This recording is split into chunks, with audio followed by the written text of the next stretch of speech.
సనాతన ధర్మాన్ని గురించి పవన్ కళ్యాణ్ మాట్లాడిన తర్వాత నేను దాని మీద కామెంట్ చేసామాట వాస్తవం. అయితే నా కొటేషన్ తీసుకుని 3 పెళ్లి అని చెప్పేసి మాట పెట్టుకుని నా మీద విమర్శిస్తున్నారు. నేను దాని దగ్గరకు పోలే. సనాతన ధర్మంలో విడాకులు ఉంటాయా? నేను అడిగిన ప్రశ్న అది.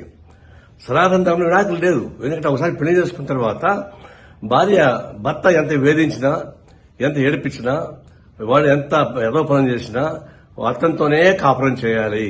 భర్తని వ్యతిరేకిస్తే ఆయన పాపానికి పోతారు అని, భర్త చనిపోతే చితిమంటల పైన భార్యని కూడా తగలబెడతారు అనేది దాని సారాంశం.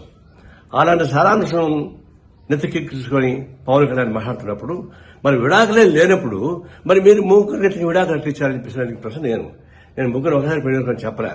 విడాకులు తీసుకొని పెళ్లి చేసుకున్న మాట వాస్తవమే, అది నాకు ఇప్పుడు తెలుసు. నేను దాని వరకు ఇప్పుడు పోలే. నేను ఫస్ట్ టైం అంటున్నా. సనాతన ధర్మంలో విడాకులు లేనప్పుడు మరి మీకెందుకు అది వర్తిస్తాండి అన్న దాని మీద ఊరికి నా మీద మాట్లాడుతున్నారు. ఇప్పుడు మనం చెప్తున్నాను, అది అరాచకమైనటువంటి సనాతన ధర్మం. అది ఆ ధర్మ వ్యవస్థ మొత్తం వెనక్కి తీసుకెళ్లేటువంటి క్రూరమైనటువంటి చర్య అది. అలాంటి క్రూరమైనటువంటి ఫిలాసఫీని ప్రచారం చేయడం అనేది చాలా ఘోరమైనది. ఇప్పుడు చెప్తున్నా, సనాతన ధర్మాన్ని విమర్శించే వాళ్ళని నిన్ను అరెస్ట్ చేయని చెప్పేసి పవన్ కళ్యాణ్ చెప్తున్నాడు. నేను చెప్తున్నా, సనాతన ధర్మాన్ని సమర్థించే వాళ్ళని అరెస్ట్ చేయమని చెప్పేసి చెప్తున్నా. పవన్ కళ్యాణ్ వాళ్ళని అరెస్ట్ చేయాల్సిందే. అది మన సెక్యులరిజానికి, ప్రజాస్వామ్యానికి, మన రాజ్యాంగానికి అర్థం పట్టే పద్ధతిలో ఉంటుంది. కాబట్టి సనాతన ధర్మాన్ని విమర్శించే వాళ్ళని కాదు, సమాజాన్ని సమర్థించే వాళ్ళని చర్య తీసుకోవాలని కోరుతా ఉన్నా.